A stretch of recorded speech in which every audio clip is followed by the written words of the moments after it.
आज हम बात करेंगे विवाह रेखा के विषय में। विवाह रेखा का प्रभाव आपके जीवन में कैसे पड़ता है। आप सब जानते हैं ये जो बुध पर्वत होता है, इस बुध पर्वत पर विवाह रेखाएं हमें देखने को मिलती हैं। लेकिन उन विवाह रेखाओं में कौन सी रेखाएं शुभ होती हैं और कौन सी रेखाएं अशुभ होती हैं, इस विषय में आपको जान लेना बहुत ज़रूरी है। ये जो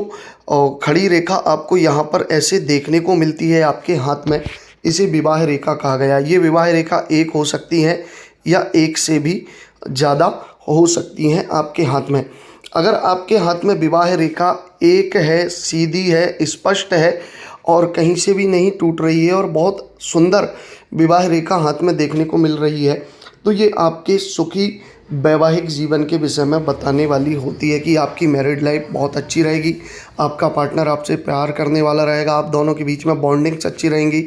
आपका रिलेशन बहुत ज़्यादा अच्छा रहेगा। लेकिन अगर आपके हाथ की विवाह रेखा आपको हाथ में एक तो आपकी विवाह रेखा जो है वो काफ़ी लंबी है और उसके साथ में छोटी छोटी जो लाइंस आपको आपके हाथ में देखने को मिलती हैं, तो ये जो रेखाएं हैं इनमें जो सबसे लंबी और गहरी रेखा होगी वही आपकी विवाह रेखा मानी जाएगी। उसके अतिरिक्त जो भी रेखाएं आपको देखने को मिलती हैं वह रेखाएं जो हैं आपके एक्स्ट्रा अफेयर को दर्शाती हैं, एक्स्ट्रा मैरिटल अफेयर को दर्शाती हैं या फिर आपके अतिरिक्त रिलेशन को दर्शाने वाली होती है। ज़रूरी नहीं कि किसी के हाथ में अगर ये रेखा दिखे तो वो उसका किसी के साथ कोई अफेयर है, लव रिलेशन है, ऐसा नहीं है। उसकी फ्रेंडशिप किसी के साथ गहरी हो सकती है, वो किसी का अच्छा मित्र हो सकता है, इसीलिए ये रेखाएं हाथ में हमें देखने को मिलती हैं। उसी के साथ साथ बहुत शुभ विवाह रेखा के विषय में मैं आपको बता देता हूं। अगर आपके हाथ में एक सीधी स्पष्ट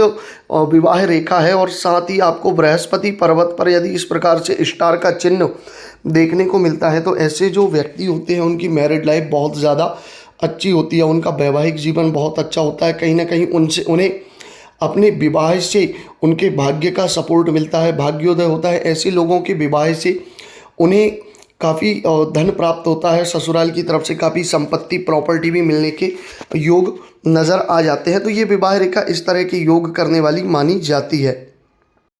दूसरी जो विवाह रेखा है, अगर आपकी हाथ की मैरिज लाइन थोड़ी सी टेढ़ी है और इस मैरिज लाइन के ऊपर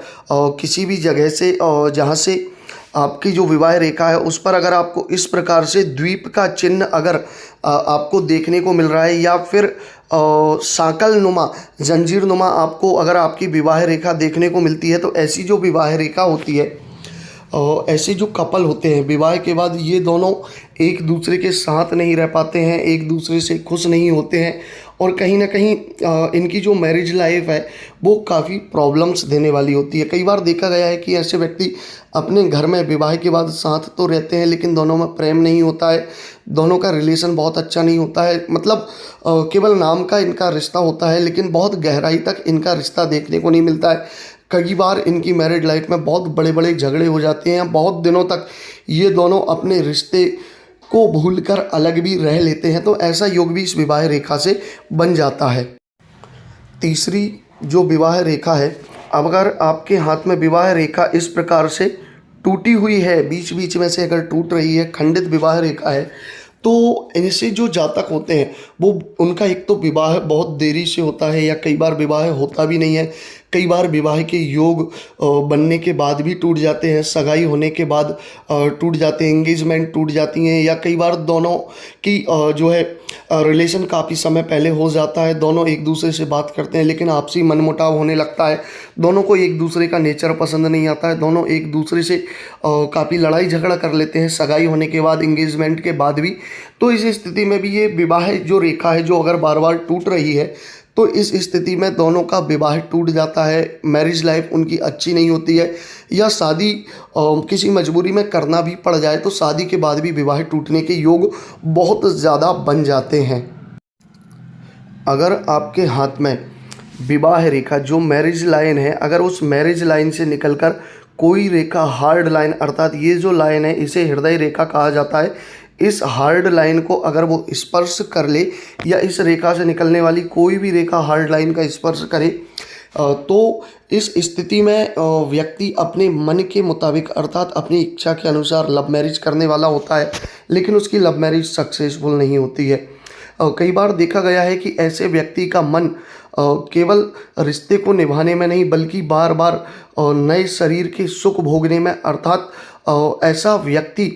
जो होता है वो शारीरिक सुख के लिए विवाह करता है और बार बार अपने रिश्ते बदलते रहता है। उसे हर समय एक नए पार्टनर की ज़रूरत लगती है।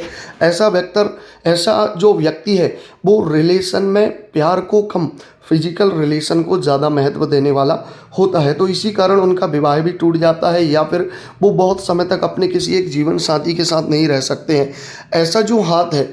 वो कई बार अपने रिश्ते में इतनी ज़्यादा प्रॉब्लम्स क्रिएट कर लेता है कि उसके कारण उसका पार्टनर या तो उसे छोड़ देता है या फिर हमेशा के लिए उसे छोड़कर चला जाता है। कई बार देखा गया है कि ऐसे लोगों का पार्टनर जो है सुसाइड भी कर लेता है। तो ये एक ठीक योग हाथ में नहीं माना जाता है।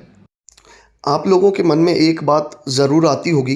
क्या इस व्यक्ति का शादी से पहले किसी से रिलेशन था या फिर शादी के बाद किसी से रिलेशन होगा? तो इस विषय में आप देख सकते हैं कि अगर किसी व्यक्ति के हाथ में जो विवाह रेखा है, ये विवाह रेखा है,